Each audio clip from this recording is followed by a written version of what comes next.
Okay, guys. So we're gonna make a little video because it's been a while.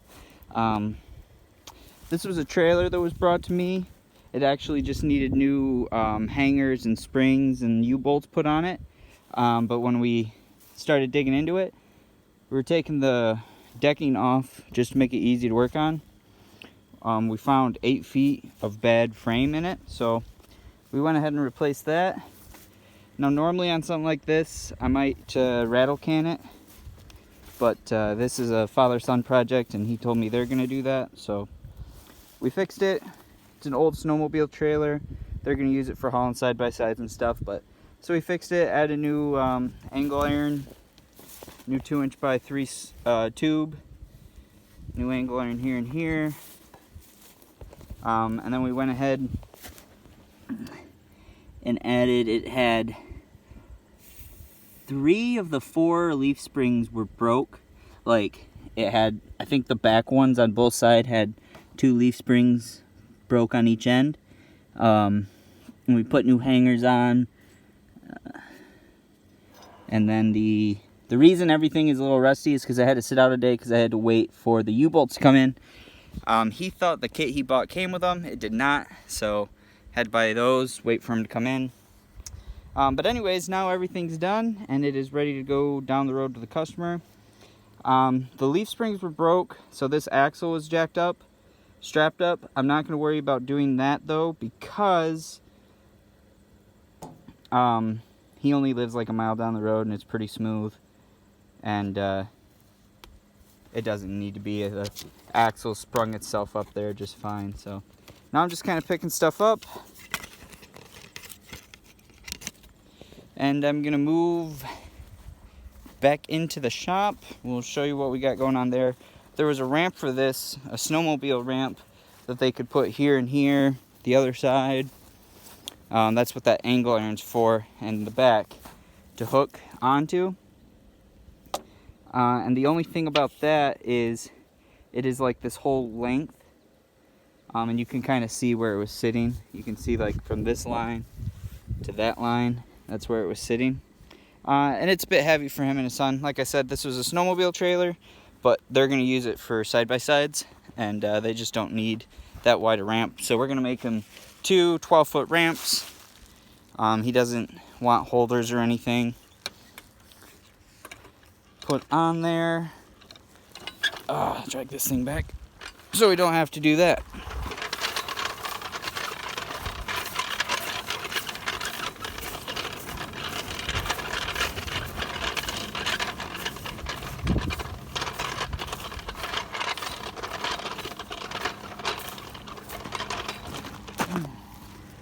Love dragging this through the dirt. I had it in the shop to work on it.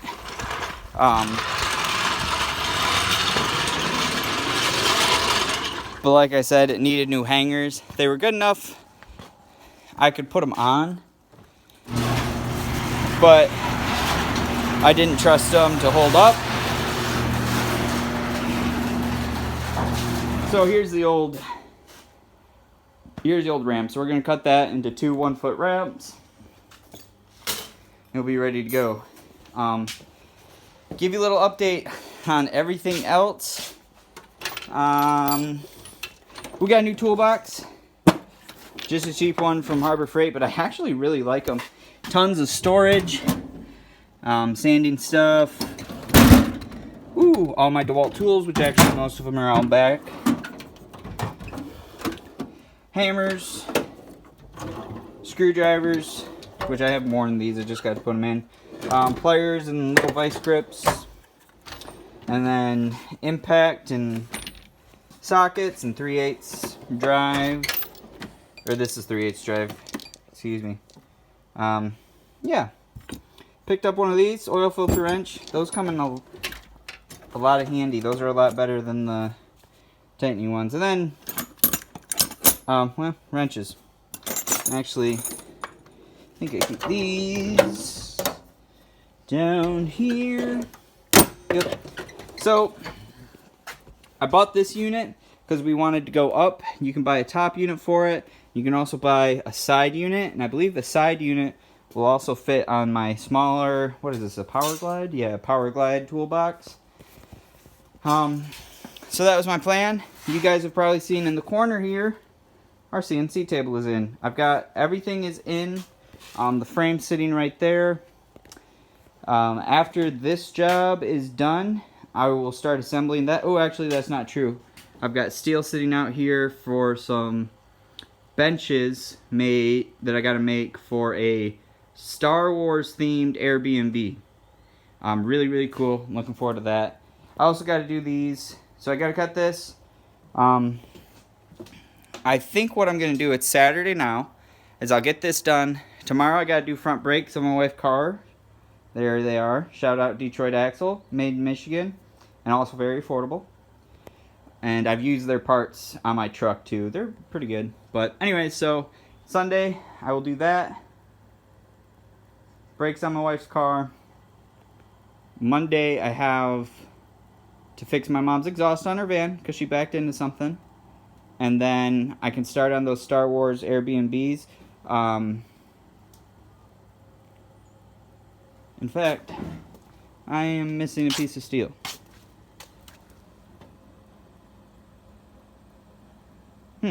I guess I will have to check the invoice. Because I should have some 1 inch by 2 inch. Okay, so we'll cross that bridge later. But anyways, then I will get that set up. I'm hoping I can get those kind of done. I'm building 2 of them. I hope I can get the benches done. I'm building 2 of them so they can see them, make sure they like them, and then we'll kind of get size and placement, and then we'll either build 1 or 3 more. We don't know. But then I'll get the CNC table worked on. I have started it. The other night we were out here. We were working outside, but it just started pouring rain, so I came in and I started building the air drying system out of this nice copper. And I will blow all these lines out before I hook it up to the unit and run air through it. We've got 2 more pieces of copper there. And then here I also have a 3-stage dryer. And then I'll take you around back. I love having a ton of projects going at once. It's terrible. And the chickens keep getting in everything. So this is my focus that I'm working on finishing, is our compressor shed. It is framed, just got to get it sheeted. So we're gonna put a fitting here, get you in focus here, fitting here, and come around, and then I think it's here. We actually already have a hole. I don't know if you can see it. Yep, kind of right there from the other side. We'll drill a hole there, and then on the inside we will run the lines probably up, put the cooling system, a Y 50-foot hose, and to the table, which is going to go in that corner over there. Anyways, this thing, it's new, proudly assembled in America, so that's kind of cool. I actually really like these Ingersoll Rand brand. It is all going to be copper fittings to here. Like I said, we're going to come right elbow and run this way. This thing is really heavy to get it in here. And a storage shed. Now, I'm sure a lot of you are asking why, sneak out of here, why we just built a shed so close and not just building a lean-to off the garage. The reason is we're still planning on building a shop over there, farther away from the house, so my wife Emily can just park her vehicle in here and we can use this garage as storage. So this isn't going to be permanent. When we move it, this is actually going to come down. We'll probably just take the framing out, and we might even move it over there because we're going to insulate this and just have a nice quiet compressor room. But that's my plan. I don't really want to have... This thing probably won't stay long term because we want to eventually get some more trees to plant back here. But it was just when I was making videos and stuff, I didn't want that thing kicking on and off. and being annoying, so that's kind of where we're at.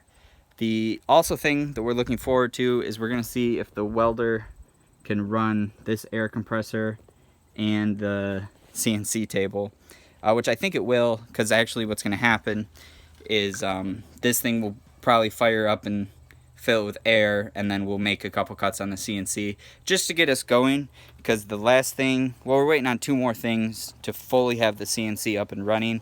I got to get a laptop, which we might pick up tonight. So that's one. Number 2 is this garage, and my longtime viewers know I run all my welders off the engine drive, and this garage only has 60 amps wired to it. Not enough to run the CNC table at all. So I'm waiting to have an electrician come out and quote me on what the best option is to getting 3 50 amp circuit drops put in here. And I just want to wire it to, basically I want to feed 200 amps out here, and we only have 120 amps feeding to our house. So what we're probably going to end up having to do is just call up Great Lakes, which is our power company, and just have them wire this shop up for a 200 amp service. I didn't want to do it because then we have 2 different light bills, which is okay. That's actually how I want it once we have our other shop. But we'll have 2 bills. But I'm thinking we'll just have to put it in the budget when we build the new shop to have this one disconnected and it ran over there. Because we can disconnect this one. I'll leave the 60 amp circuit put in. I just, because it's just like running lights and stuff. So anyways, that is the plan. That is the update. It's been super crazy trying to get videos and everything made. Along with like, so many of my nights have been sitting down ordering fittings and going to the store and building the shed and all that kind of stuff. So I do apologize. Oh, another addition we have to the garage, the shop here, is a Weaver mini lathe. And it actually works pretty good. This got wet, so that's what this is, just surface rust. But this is just a little, I think it's some 2-inch pipe, maybe 2 1/4. I think it's just 2-inch pipe, 3/8 wall. This is just rough cut with a saw, but this is faced and then beveled, and it does pretty good. The reasoning, what I'm thinking about doing with this is when we build the, well, I just kind of bought it off, well, actually I bought it for my sister. She got it on a Amazon pallet. She's been buying and selling them. She thought, hey, this thing looks cool, you might want it. So I said, yeah, sure. But when we build the top for the fixture table, we're going to drill 5/8 holes in it, and I'll probably get either 1-inch or 3/4 solid stock cold rolled, and I will mill like the bottom inch down to 5/8 so it can drop in them holes. And that's how I'll use it to make all my fixtures. It's a nice little machine, and it's kind of a cool machine. I've ran lathes before, but not tons, so it's kind of a cool machine to learn on. To whereas if like you do something wrong with this machine, you don't have it something lined up, it's not that powerful, so you'll stall this thing out. You'll stall this out trying to run it, whereas a big machine, you might break something and send something flying. So that's kind of why I like it. But anyways, YouTube, so subscriber update, we're at like 830 something. I really want to beat my goal of 1,000 subscribers by the end of the year. It looks like we're gonna do it, but I'd like to push and get it done a couple months ahead of time. So if you like my videos and you like my content, please subscribe to my channel. Most people who view my channel aren't subscribed, so it will just help me, and it helps me know that you guys like the content I'm producing, and motivates me to make more of it. I don't make any money on YouTube. I'm not affiliated with any of these brands you see here. So It takes a lot of my time to make YouTube, but I like it, and I want your feedback on if you like it, what you like about it. I want to do a couple mini series on like how to weld and stuff this summer, or excuse me, this winter. But yeah, so anyways, guys, subscribe, leave your comments, tell your friends, all that kind of stuff. We're gonna do more on the podcast. I got a couple more episode ideas, and then I would like to get some guests on, probably through like Skype or Zoom or something. But anyways, guys, until the next video, remember, if you're not burning, you're not learning. So see you on the next one. Peace.